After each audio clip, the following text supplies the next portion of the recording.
Very good, very good. आपण कालच भेटलेलो ना. गणित कोणी कोणी सोडवली? आपला अभ्यास, होमवर्क, गृहपाठ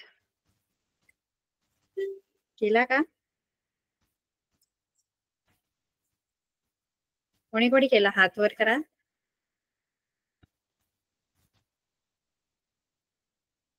कोणीच नाही केला? का बरं नाही केला? नक्की का?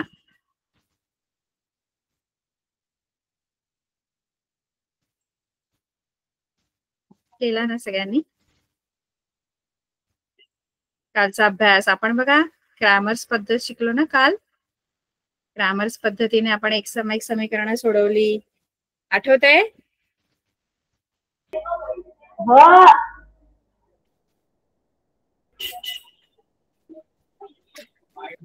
मग अभ्यास, होमवर्क झाला कम्प्लीट? घरचा अभ्यास?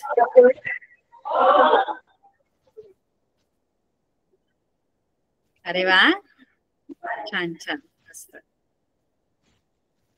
बर, आता आपण काय शिकणार आहोत माहिती? या धड्यामध्ये शाब्दिक उदाहरण आहेत आपल्याला. सगळ्यात शेवटचा जो सराव संच आहे पहिल्या धड्यामध्ये आपल्या, एक सामायिक समीकरण जी आहेत, दोन चलातील रेषीय समीकरण, याच्यामध्ये आपल्याला काही शाब्दिक उदाहरण आहेत, वर्ड प्रॉब्लेम्स, ते आपल्याला आता सोडवायचे.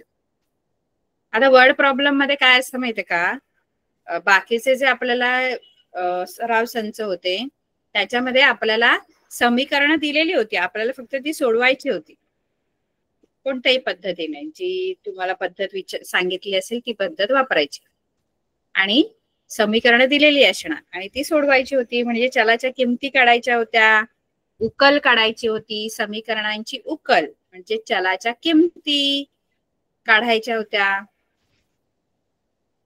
आता शाब्दिक उदाहरणांमध्ये कसं असतं, तुम्हाला शाब्दिक प्रश्न देणार शब्दामध्ये, पण त्याच्यावरून समीकरण आपण बनवायची आणि आपण सोडवायची. बनवायची सुद्धा, सोडवायची सुद्धा.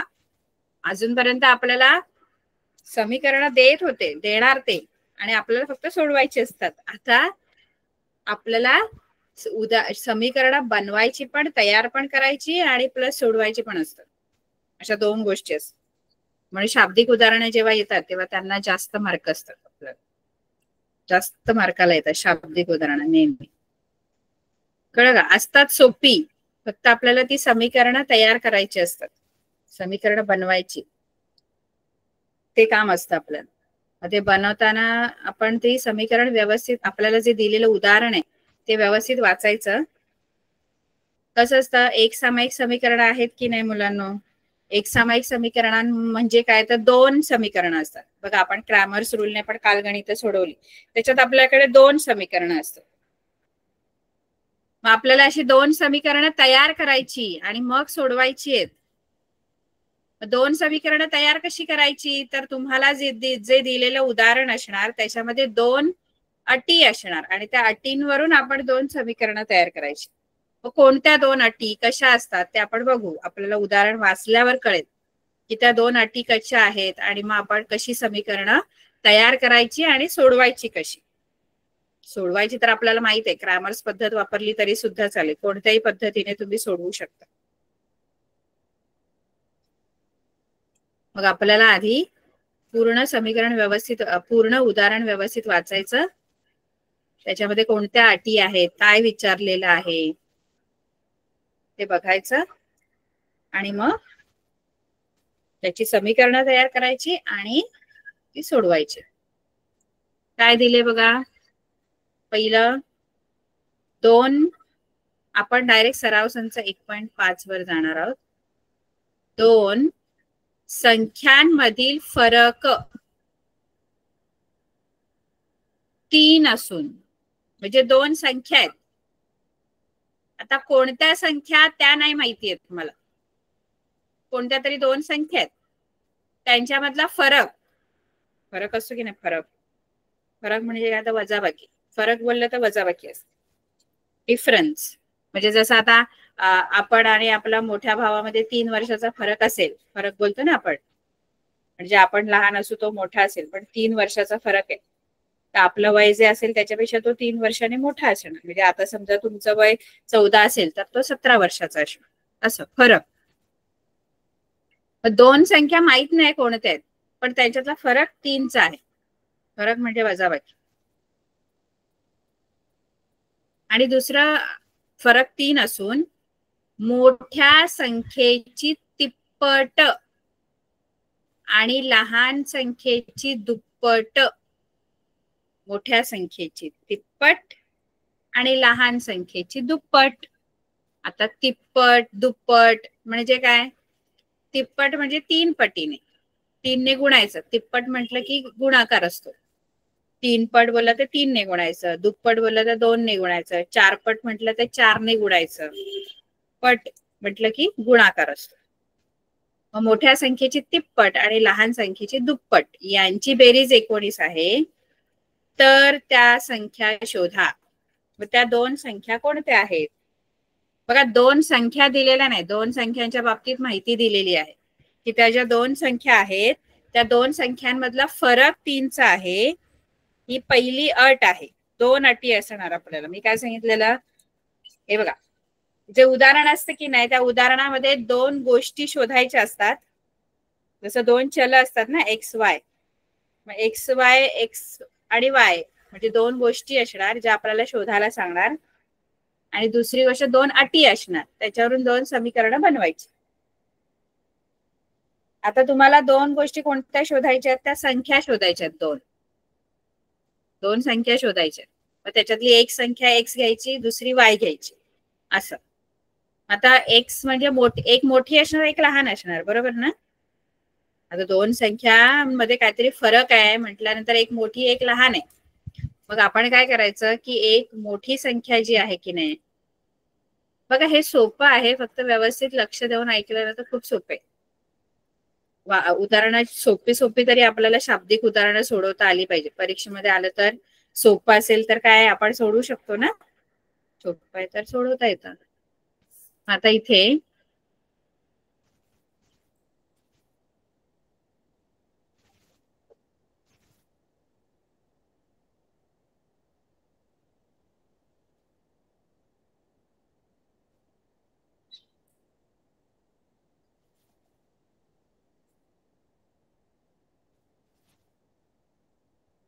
वर्ड प्रॉब्लेम्स आहेत आपल्याकडे.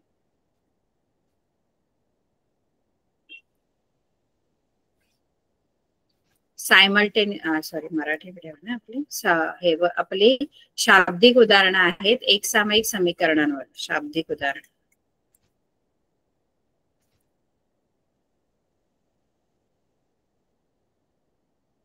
कशावर आहेत? एक सामायिक समीकरणांवर अवलंबून.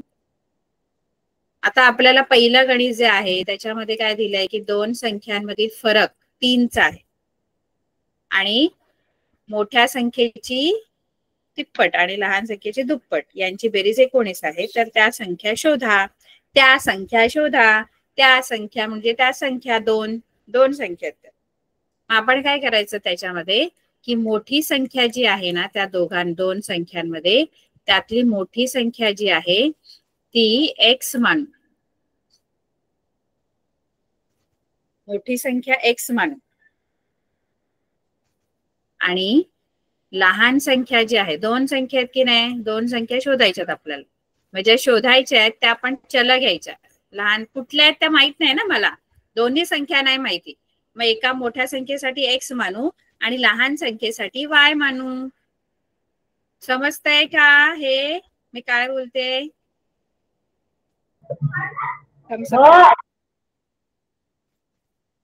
मोठी संख्या एक्स मानली आणि लहान संख्या आपण वाय मानली, कारण 2 संख्या शोधायच्या आहेत.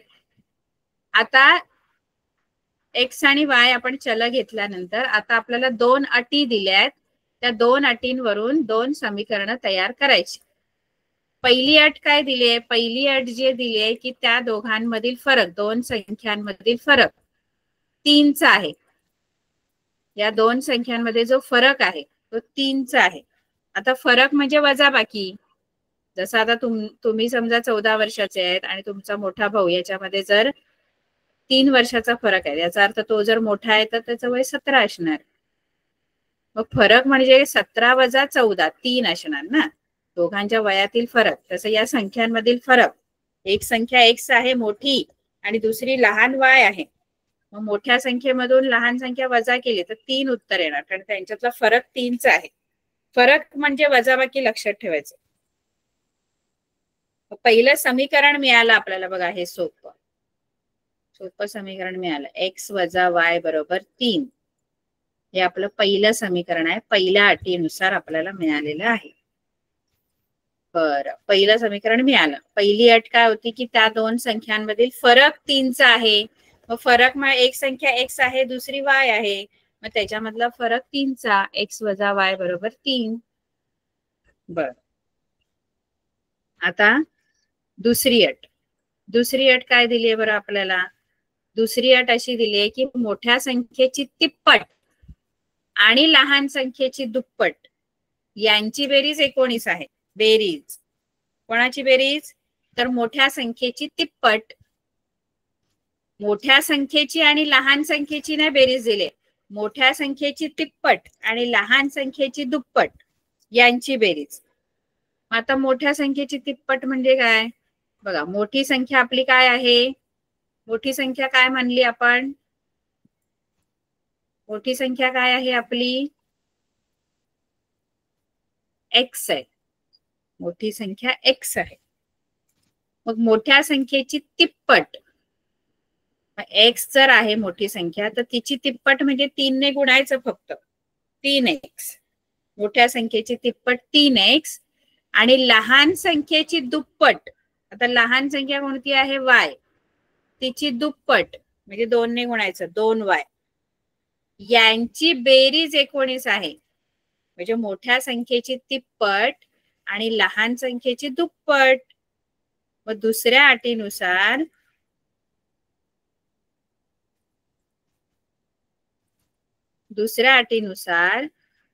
मोठ्या संख्येची तिप्पट म्हणजे एक्स ही मोठी संख्या आहे, तिची तिप्पट 3 ने गुणायचं, 3x. एक्सला 3 ने गुणलं तर 3x. आणि लहान संख्येची दुप्पट म्हणजे y लहान संख्या, तिची दुप्पट, यांची बेरीज, म्हणून मध्ये मी अधिक चिन्ह दिलं. या दोघांची बेरीज किती आहे? 19. हे आपल्याला मिळालं दुसरं समीकरण. किती सोपं आहे बघा. मोठ्या संख्येची तिप्पट, लहान संख्येची दुप्पट. आता आपल्याला 2 समीकरणं मिळाली, आता ती सोडवायची. आता सगळ्यात सोपी पद्धत तुम्ही जर वापरली तरी चालेल. क्रॅमर्स रूलची पद्धत सोपी पद्धत आहे.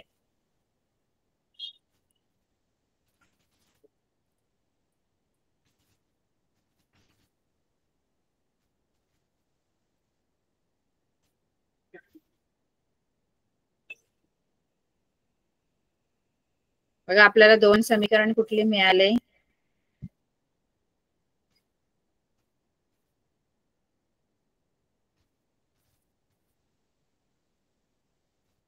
दोन समीकरण आपल्याला मिळाली.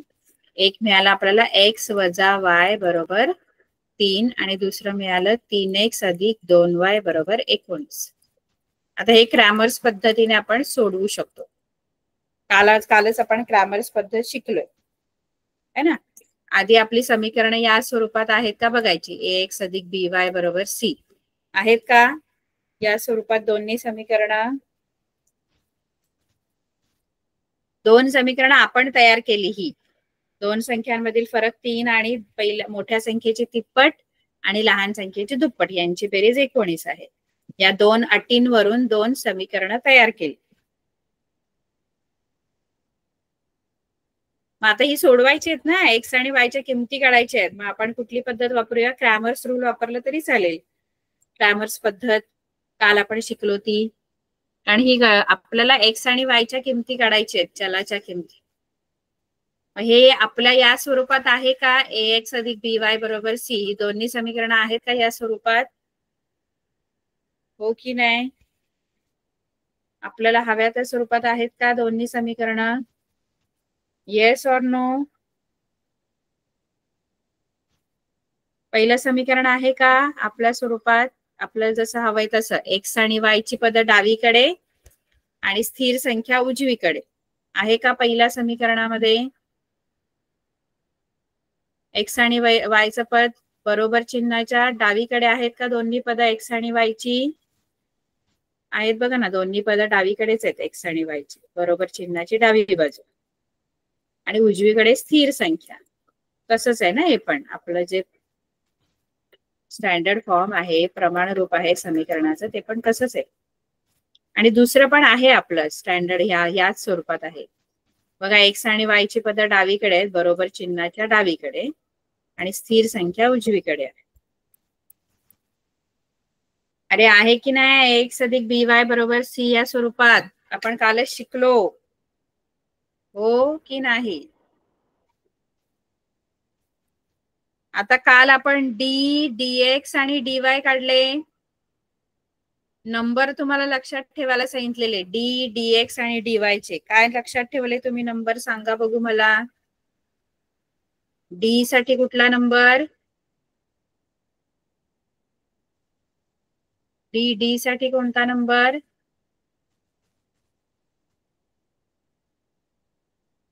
आधी आपण हे सहगुणक खाली लिहून घेऊया बघा. याचा सहगुणक काही एक्सचा सहगुणक दिसत नाहीये तर एक घ्यायचा. इथे वायचा पण दिसत नाहीये, तो पण एक घ्यायचा इथे.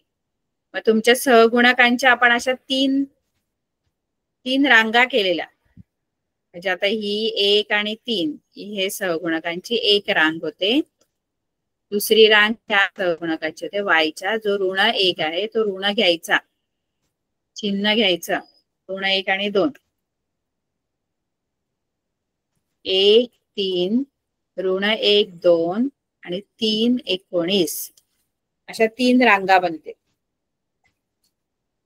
ही पहिली रांग, पहिला रो, दुसरा रो आणि तिसरा रो. मग तुम्हाला डी डीएक्स आणि डीवाय साठी नंबर सांगितलेले. डी साठी काय सांगितलेला?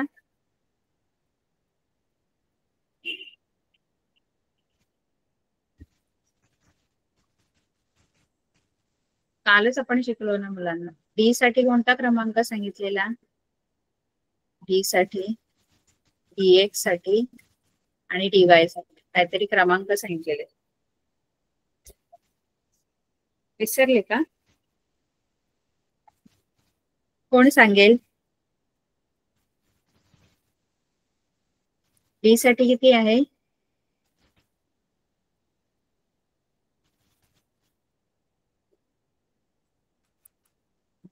डी साठी 12 आहे का की 32 आहे की 13?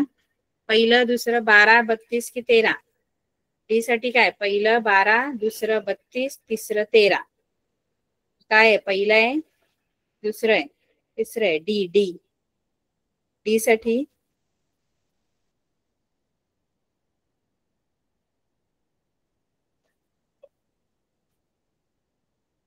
डी साठी काय? 12 32 की 13? ऑप्शन पहिलं 12 सांगा.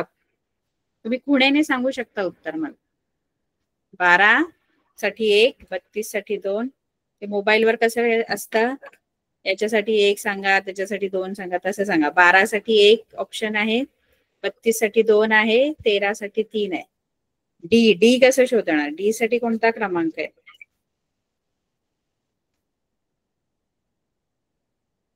पहिला, दुसरा की तिसरा?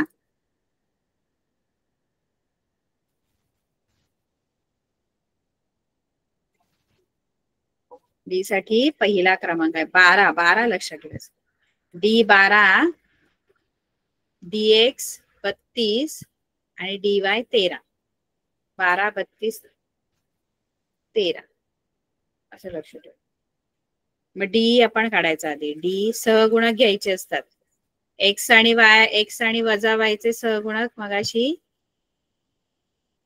हे बघा, हे सहगुणक घ्यायचे 1 3 संख्या घ्यायच्या. इथे एक्सच्या बाजूला काही नाही म्हणजे 1 आहे, तो 1 घ्यायचा. 3 इथे ऋण 1 आहे, 2 3 19. मग आता 12 म्हणजे पहिली आणि दुसरी रांग म्हणजे 1 3 ऋण 1 2. बघा तेच कालचंच आहे, फक्त आता आपण शाब्दिक उदाहरणं सोडवतोय. मग तिथे समीकरण मी बनवलं आणि आता सोडवायला पण लागणार आहे आपल्याला. म्हणजे 2 रांगा, पहिली आणि दुसरी. 1 3 आणि ऋण 1 2. आता याच्यामध्ये तिरकाच गुणाकार करतो आपण. 1 गुणिले 2 वजा ऋण 1 गुणिले 3. 1 गुणिले 2 2 येणार, वजा ऋण 1 गुणिले 3 ऋण 3 येणार. 3 1 3. मध्ये ऋण ऋण आलं ते धन झालं. म्हणजे डी किती आला? डी आला आपल्याकडे 5. कारण हे ऋण ऋण धन होता आणि 2 अधिक 3 होणार 5. म्हणजे डी ची किंमत आली 5. ते जर डीएक्स आपल्याला काढायचं तर डीएक्स साठी 32 लक्षात ठेवायचं. 32 म्हणजे तिसरी ओळ. तिसऱ्या ओळीत काय दिसतंय? 32 म्हणजे आधी 3 मग 2. 3 आधी लिहायची. 3 19 आहे तिसऱ्या लाईन मध्ये आणि दुसरी लाईन ऋण 1 2 आहे. आता या निश्चयकाची किंमत काढायची. 3 गुणिले 2 वजा ऋण 1 गुणिले 19 असा गुणाकार आणि असा गुणाकार. 3 गुणे 6 वजा ऋण 1 गुणिले 19 ऋण 19. हे परत ऋण ऋण धन होणार. 6 अधिक 19 आणि 6 अधिक 19 किती झाले? 25. म्हणजे डीएक्स आलं 25, डी आलं 5. आता डीवाय काढायचं. डीवाय साठी कोणता क्रमांक लक्षात ठेवायला सांगितलेला? 13. डीवाय साठी 13. 13 म्हणजे पहिली ओळ आणि तिसरी ओळ. पहिली काय आहे? 1 3 1 3 आणि 3 19. 13 लक्षात ठेवायचं डीवाय साठी. 1 3 आणि 3 19.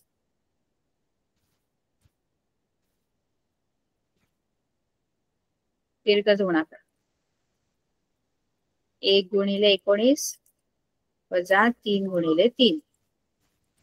1 गुणिले 19 19 वजा 3 त्रिक 9. आता इथे ऋण चिन्ह नाही कोणाचं म्हणून ऋण नाही होणार. आता इथे आहे तेच ऋण चिन्ह राहणार. इथे अजून एक ऋण असेल तर मग ते धन होतं. आता इथे चिन्ह नाहीच आहे ऋण. 19 वजा 9 किती येणार? 10 येणार. म्हणजे ही तुमची डीवाय ची किंमत. आता आपल्याला डी मिळाला, डीएक्स मिळालं, डीवाय मिळालं. डी तुमचा 5 आहे, डीएक्स जो आहे तो 25 आहे आणि डीवाय जो आहे तो 10 आहे. आणि त्याच्यावरून आपल्याला चलाच्या किमती एक्स आणि वायच्या किमती काढायच्या असतात. कारण एकसामायिक समीकरण सोडवणं म्हणजे चलाच्या किमती काढणं. मग एक्स कसा मिळेल? तर डीएक्स ची जी किंमत आलेली ही किंमत त्या डीएक्स ला डी च्या किमतीने भागायचं. म्हणजे डीएक्स भागिले डी.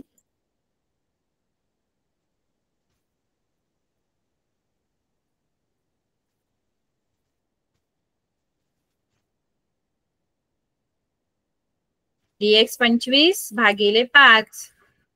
5 1 5 5 5 25 म्हणजे एक्सचं उत्तर आलं 5.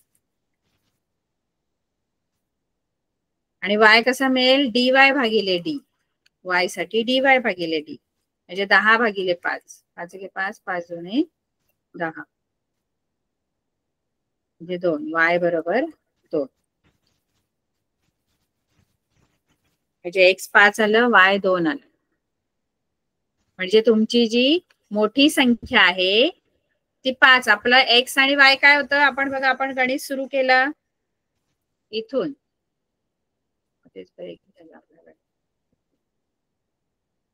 आपण गणित इथून सुरू केलं म्हणजे आपण काय केलं? मोठी संख्या आपण एक्स मानली होती. लिहून घेताय का मुलांनो? आणि लहान संख्या वाय मानू.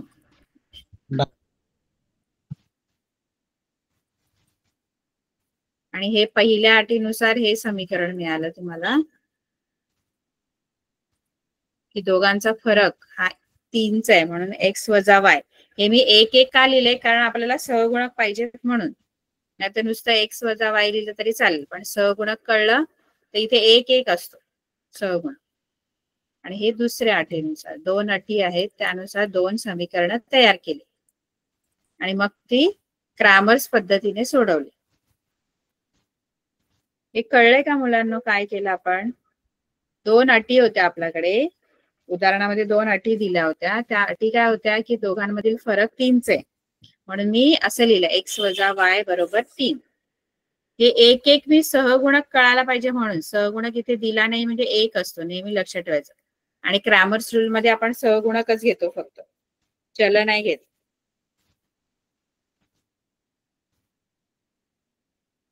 हे कळलंय का? थम्सअप करा कळलं असेल तर. काही आहे डाऊट आहे कोणाला, काय कळलं वगैरे नाहीये तर? जर काही तुमचे डाऊट्स असतील तर मला विचारा.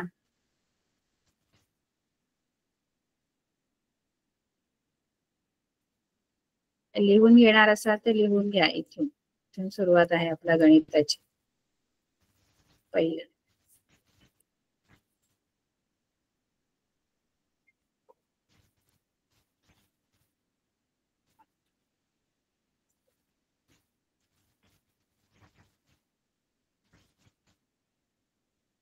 वही असेल तर लिहून घ्या, कारण हे शाब्दिक उदाहरण आहेत ना, ती लिहून घ्या, कारण आपल्याला नंतर सोडवायला मिळते बघून. परीक्षेच्या वेळी कसं आपण बघितली तरी लक्षात राहते वहीमध्ये सोडवले.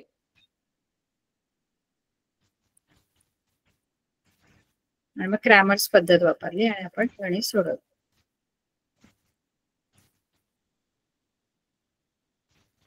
हे लिहून द्या. आता आपण दुसरं गणित बघूया. पुढचं कोणाला कळलं नाही असं काय आहे का? कोणाला समजलं नाहीये? वर्ड प्रॉब्लेम, शाब्दिक उदाहरण आहे मी जे सोडवलं ते.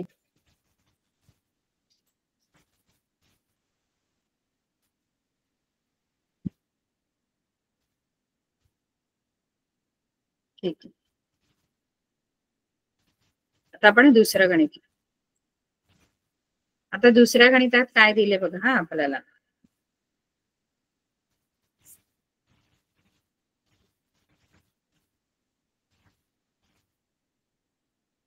दुसऱ्या गणितामध्ये ना तुम्हाला एक कृती दिलेली आहे.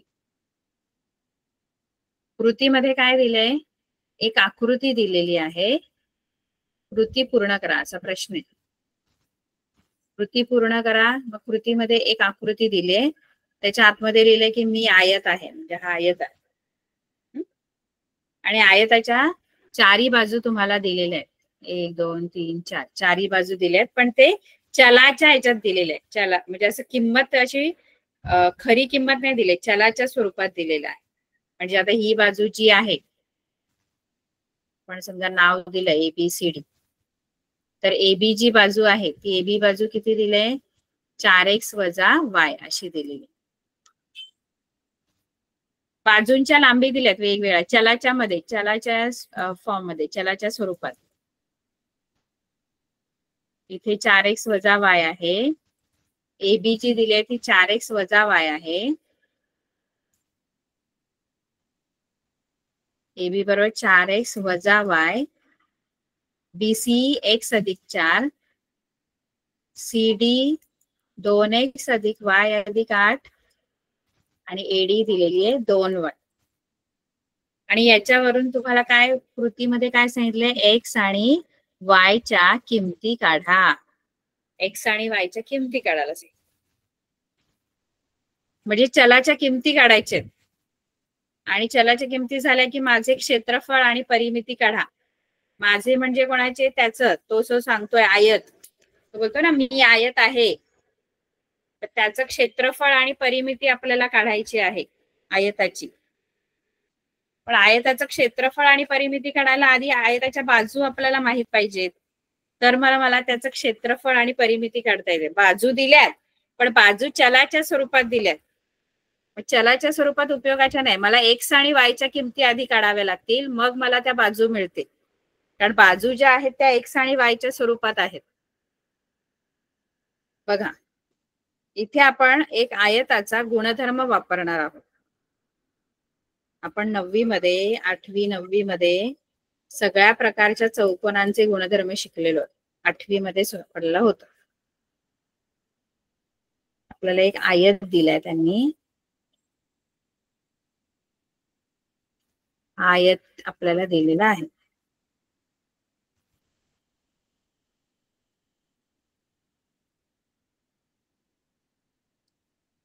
आयत आहे आणि या आयताच्या चारी बाजू आपल्याला 4x वजा y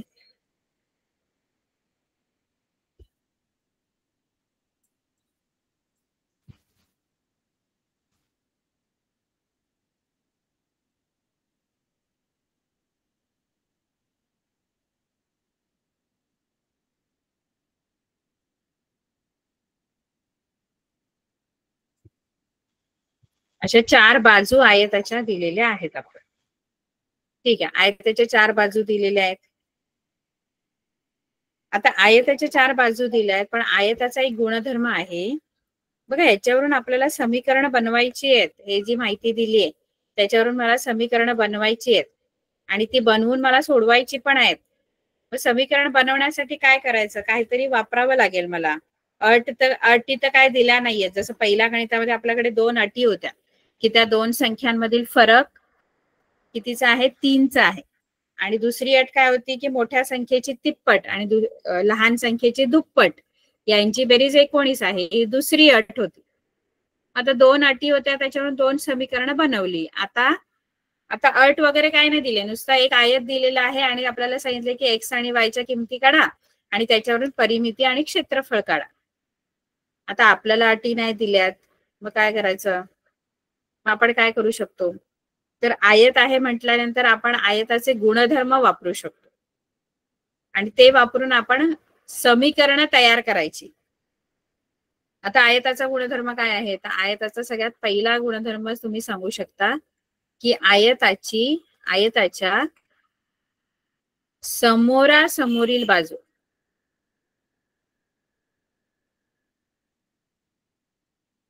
एकरूप असतात. तसे बरेच गुणधर्म आहेत आयताचे, पण आता इथे आपल्याला जो उपयोगी पडणारा गुणधर्म आहे तो कोणता आहे, आयताच्या समोरासमोरील बाजू एकरूप असतात. म्हणजे ज्या समोरासमोर बाजू आहेत त्या एकरूप असतात. म्हणजे ही जी बाजू आहे, ही बघा, ही 4x वजा y, ही आणि तिच्या समोरची 2x अधिक y अधिक 8, या दोन्ही एकरूप आहेत.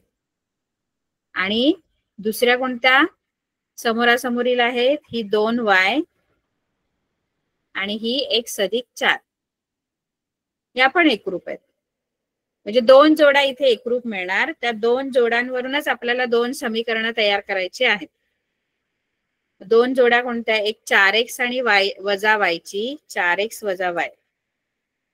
म्हणजे इथे आपण तुम्ही गुणधर्म हा जो आहे, आयताच्या समोरासमोरील बाजू एकरूप असतात. म्हणजे ही जी 4x वजा y आहे ती कोणाबरोबर एकरूप असणार, एकरूप म्हणजे बरोबरचं चिन्ह द्यायचं मध्ये. ही एक बाजू आहे 4x वजा y, तिच्या बरोबर समोरची बाजू म्हणजे ही जी पिंक मध्ये तुम्हाला दिलेली आहे, रेड कलर मध्ये, 4x वजा y आणि तिच्या बरोबर समोर असलेली बाजू, ह्या दोन्ही एकरूप आहेत. एकरूप आहेत म्हणून मी मध्ये बरोबरचं चिन्ह टाकलेलं आहे.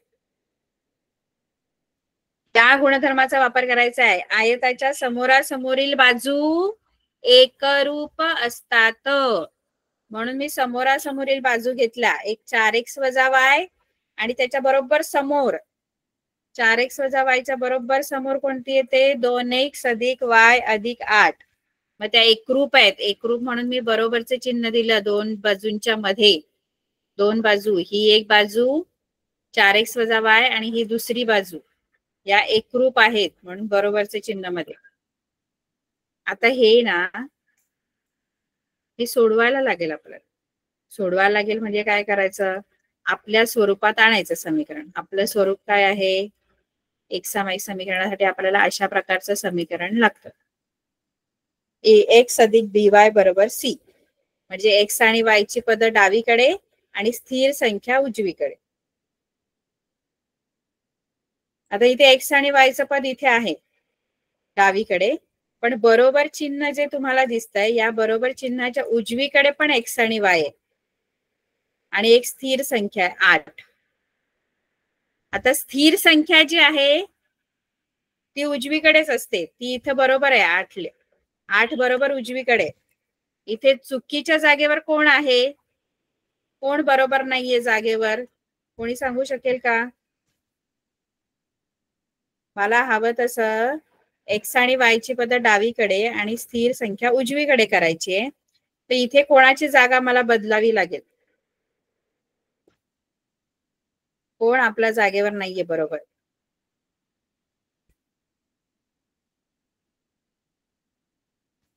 बरोबर चिन्हाच्या डावीकडे एक्स वाय पाहिजे, पण इथे बरोबर चिन्हाच्या उजवीकडे पण एक्स वाय दिसत आहेत. हे बघा, हे दोन पद एक्स आणि वाय ची आहेत, पण ती बरोबर चिन्हाच्या, या बरोबर चिन्हाच्या उजव्या बाजूला आहेत, उजव्या हाताला आहेत. पण मला एक्स आणि वाय ची पद उजव्या हाताला नको आहेत, मला डाव्या हाताला हवी असतात, डावीकडे हवी असतात. मग ती न्यायची डावीकडे. डावीकडे नेताना काय होणार? ऐकताय की झोपले सगळे?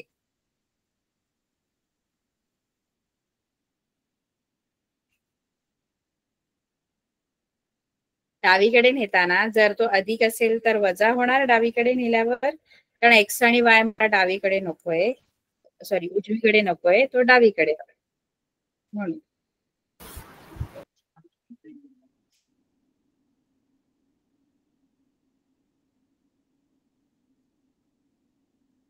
मग मला इथे जागा कोणाची चुकीची आहे माहितीये का? इथे जागा चुकीच्या जागेवर हा 2x आणि हा y हे चुकीच्या जागेवर आहे. ते इथे नाही पाहिजे. एक्स आणि वाय ची पद इकडे पाहिजे, डावीकडे.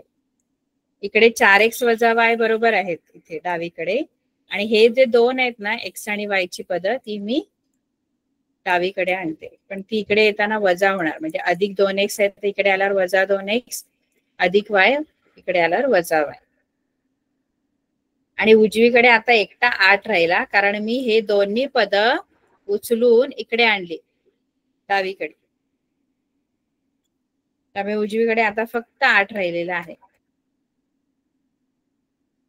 आता इथे काय होणार? इथे जे x पद आहे ते एकत्र करा, त्यांची काय बेरीज होते की वजाबाकी चिन्हांवरून ठरवायचं. आता हा 4x अधिक आहे आणि हा 2x जो आहे तो वजा आहे. x एकत्र येऊ शकतात पद आणि y. मग मी x पद जर बघितली तर हा जो x पद आहे तो अधिक 4x आहे, आणि हा जो 2x आहे तो वजा 2x आहे. मग एक धन एक ऋण आहे, म्हणजे यांची वजाबाकी होणार. वजाबाकी 4x मधून 2x वजा केले तर 2x येणार. आणि वायचं पण हे वजा y आहे आणि हे पण वजा y आहे. वजा y यांचा सहगुणक काही नाही, म्हणजे 1 आहे. आणि दोन्हीचं चिन्ह सारखं आहे. चिन्ह सारखी असल्यावर पण बेरीजच होते, चिन्ह वेगवेगळी असल्यावर वजाबाकी होते. म्हणून मग 4x एक्सच्या पदांची वजाबाकी का झाली? कारण 4x अधिक आहे आणि 2x वजा आहे, दोघांची चिन्ह वेगवेगळी आहेत, म्हणून त्यांची वजाबाकी झाली. यांची बेरीज होईल कारण यांची चिन्ह सारखी आहेत, ऋण ऋण. 1y अधिक 1y आणि 1y ची बेरीज केली की 2y, आणि चिन्ह ऋण येणार, आणि बरोबर 8. 2x वजा 2y बरोबर 8. हे तुमचं पहिलं समीकरण.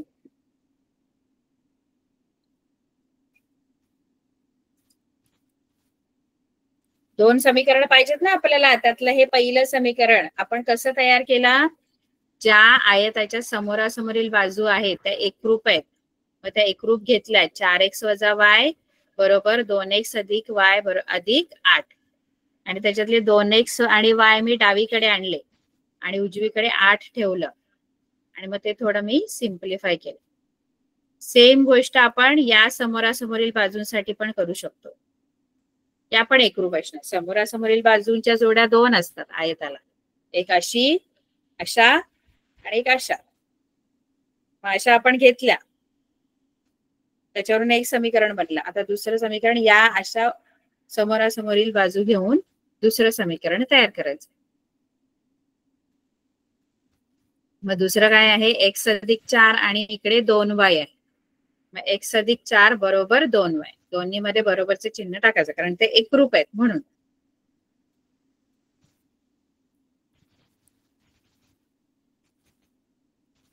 x अधिक 4 बरोबर 2y. असं ही एक बाजू आहे आणि ही तिच्या समोरची बाजू आहे. या सुद्धा एकरूप प्रश्न. आता इथे पण आपल्याला आपलं समीकरण आपल्या फॉर्म मध्ये आहे का ते चेक करायचं. आपला फॉर्म एक्स आणि वाय ची पद डावीकडे आणि स्थिर संख्या उजवीकडे आहे का मुलांना? आता तुम्ही सांगा बघू, कोण सांगतंय? बरोबर आहे का आपल्याला हवं तसं समीकरण की काहीतरी चुकीचं आहे? कोणतरी चुकीच्या जागेवर आलंय का? कोणाची जागा चुकलेली आहे? कोण सांगेल? तुम्ही सांगा. आता आपण आता एवढी गणितं सोडवली, आपल्याला आता यायला हवंय की कोणाची जागा चुकले, कोणाला हलवावं लागेल किंवा कोणाला इकडे तिकडे करावं लागेल, जागा बदलावी लागेल. ते आता तुम्ही सांगा. कोण सांगेल बरं?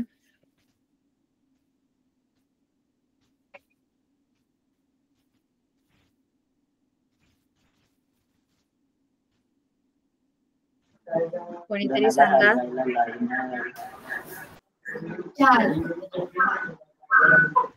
4 ची जागा चुकलेली. बरोबर. फक्त 4 चीच जागा चुकली का आणखी कोणाची चुकली? 4 कुठे पाहिजे? कडे घ्यावं लागेल. एक कडे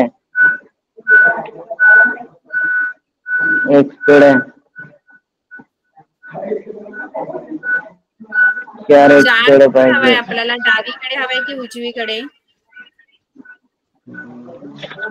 डावीकडे. 4 डाव्या बाजूला हवाय की डावीकडेच आहे? ही डावी बाजू आहे, ही डावी बाजू.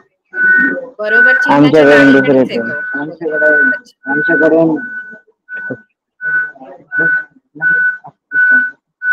ही डावी बाजूच आहे पूर्ण आणि ही उजवी बाजू.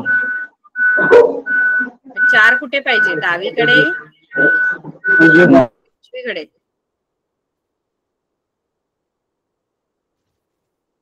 4 जो आहे ना ती स्थिर संख्या आहे, सी आहे तो सी. आणि सी याच्याबरोबर चल नाहीये ना, म्हणजे तो स्थिर संख्या आहे, तो उजवीकडे पाहिजे. आणि हा जो 2y आहे ना तो वायचं पद आहे. ते वायचं पद आपल्याला कुठे पाहिजे असतं? एक्स आणि वायचं पद. एक्स आणि वायचं पद आपल्याला डावीकडे हवं असतं. हा 2y जो आहे तो उजवीकडे आहे, त्याला इकडे आणा. 2y ला इकडे आणायचं आणि 4 ला इकडे न्यायचं. तर बरोबर आहे.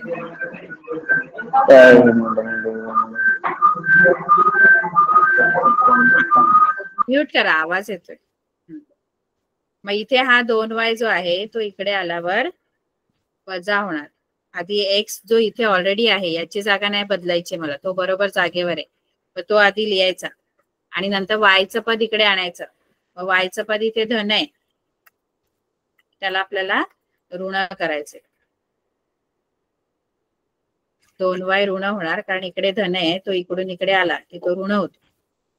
आणि हे अधिक 4 तिकडे नेले उजवीकडे, इकडे डावीकडे होते पण अधिक होते, इकडे आल्यावर ते वजा 4.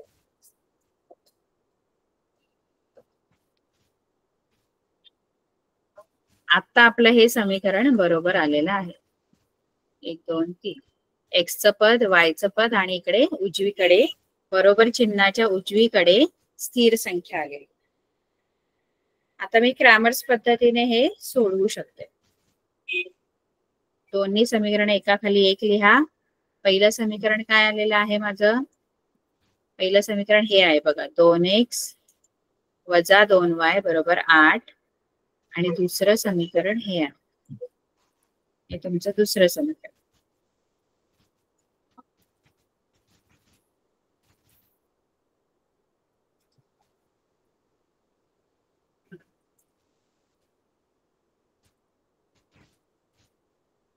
एक्स वजा 2y बरोबर एक्स वजा 2y बरोबर ऋण 4. हे पहिलं आणि हे दुसरं.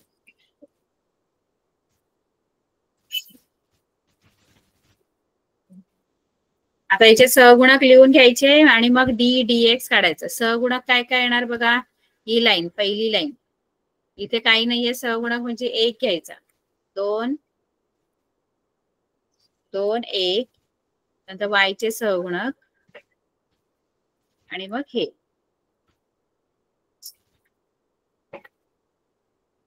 म्हणजे पहिली जी रांग आहे ती 2 1 ची असणार, दुसरी -2 -2 चिन्हासहित घ्यायचं आणि तिसरी 8 आणि -4. पहिली, दुसरी, ही तिसरी. मग पहिला डी काढायचा, मग dx, मग dy. डी साठी काय घेऊ? डी साठी काय घेऊ सांगा आता? 12. डीचं 12 आहे. 12 काय घेऊ? कोणत्या संख्या घेऊ डी साठी?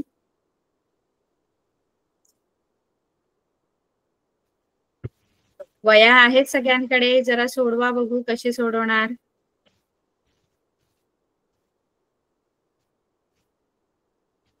बारा म्हणजे पहिली ओळ आणि दुसरी ओळ, दुसरी रांग. 1 2 1 आणि -2 -2. तिरकस गुणाकार करा. 2 गुणिले -2 वजा -2 गुणिले 1. 2 गुणिले -2, आता हा धन आणि हा ऋण, धन ऋण ऋण आणि 2 दुणे 4. ऋण 4 आहे ना, कारण 1 ऋण आहे ना, गुणाकार ऋण येतो. मध्ये वजा, हे वजाचे चिन्ह, आणि यांचा गुणाकार पण बे के बे आणि -2 येणार. आता हा ऋण 4 आणि हे 2 एकामागोमाग एक येणारे ऋण आहेत, मग ऋण ऋण धन बनून जात, धन 2. त्यानंतर आता यांची बेरीज होईल की वजाबाकी चिन्हांवरून ठरत. चिन्ह वेगवेगळे आहेत दोघांची. 4चं ऋण आहे आणि 2चं धन आहे. जेव्हा वेगवेगळी चिन्ह असतात तेव्हा होते वजा बाकी. -2, कारण मोठ्या संख्येचे चिन्ह देतो. आता मला dx काढून दाखवा तुम्ही. उत्तर सांगा मला dx चं. dx साठी 32 लक्षात ठेवायचं. 32 म्हणजे 8 वजा 4 आणि -2 -2.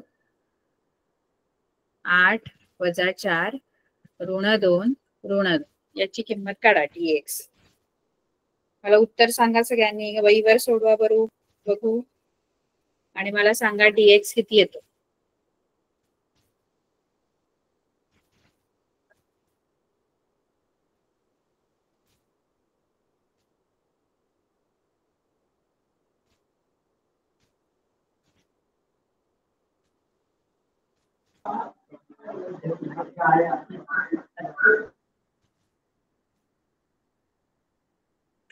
उत्तर सांगा dx.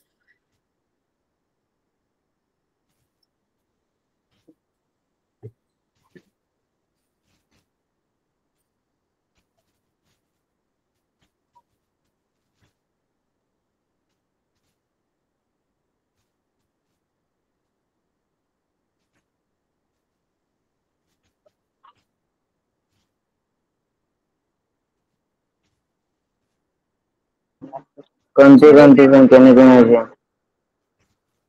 किती?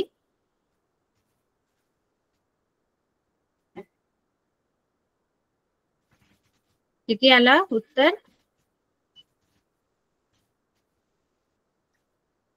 सोडवा बघू. तिरकस गुणाकार करून पटकन. असा गुणाकार. आधी 8 गुणिले -2 वजा, मध्ये वजाचे चिन्ह, आणि -2 गुणिले -4. 8 गुणिले -2 किती येणार? 8 आणि -2चा गुणाकार.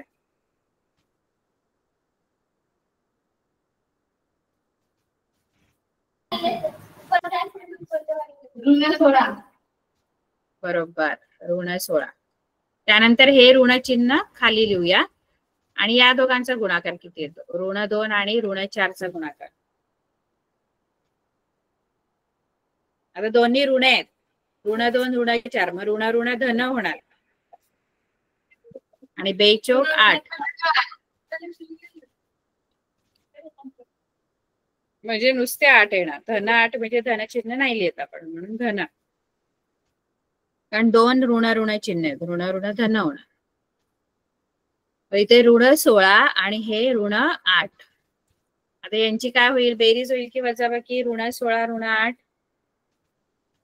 वजाबाकी होणार.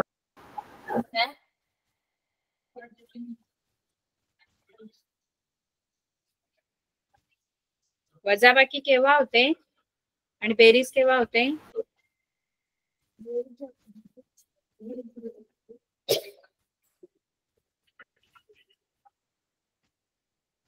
बघा दोघांची चिन्ह समान असेल ना, सारखी चिन्ह आहेत ना, बघा 16ला पण ऋण चिन्ह आलंय आणि 8ला पण ऋण चिन्ह आलंय, म्हणजे दोघांना सेम चिन्ह आहे.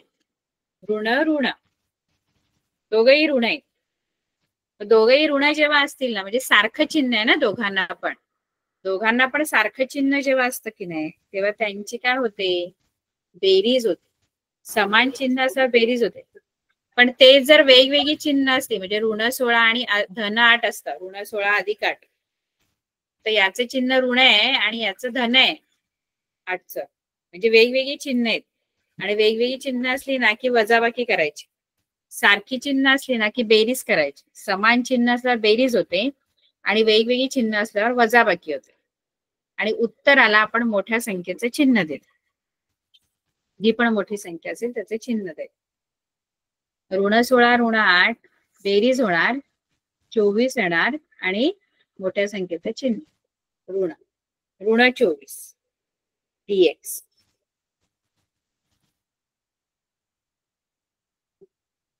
डीवाय साठी काय लक्षात ठेवलं तुम्ही? डीवाय साठी 12, 32 आणि 13 आहे डीवाय साठी.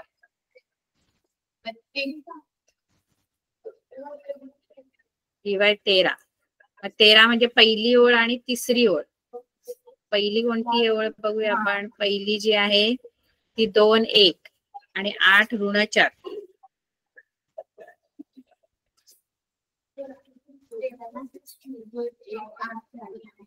दोन 1 आणि 8 ऋण 4. याची किंमत काढा. आता या निश्चयकाची किंमत काढा बघू.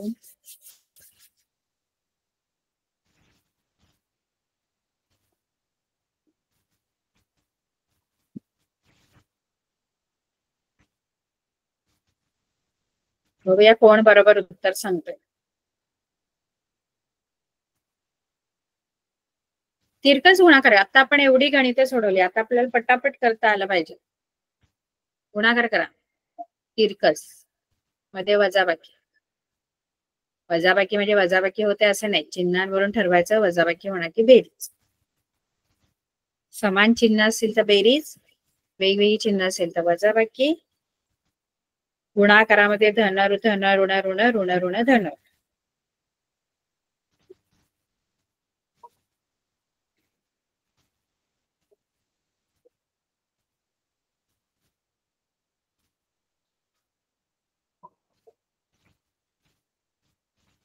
आलं का उत्तर? नाही कोणालाच नाही.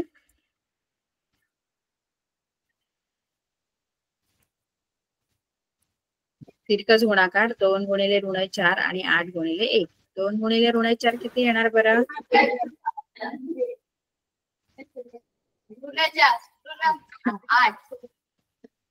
ऋण 8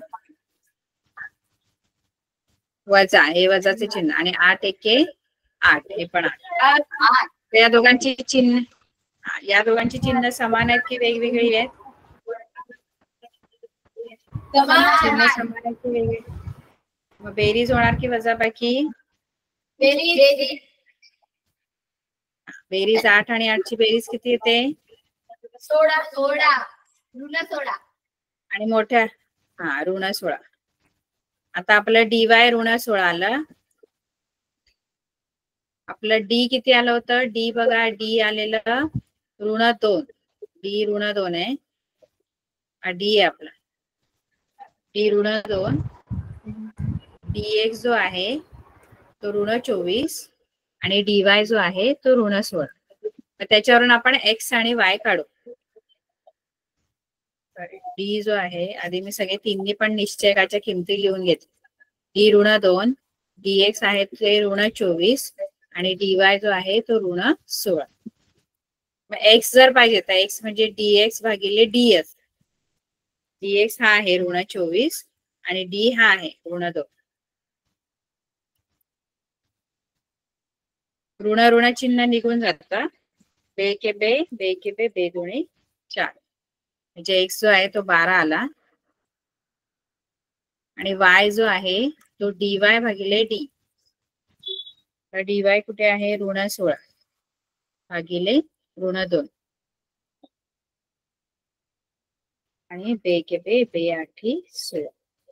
म्हणजे y किती आला? y आला 8. y बरोबर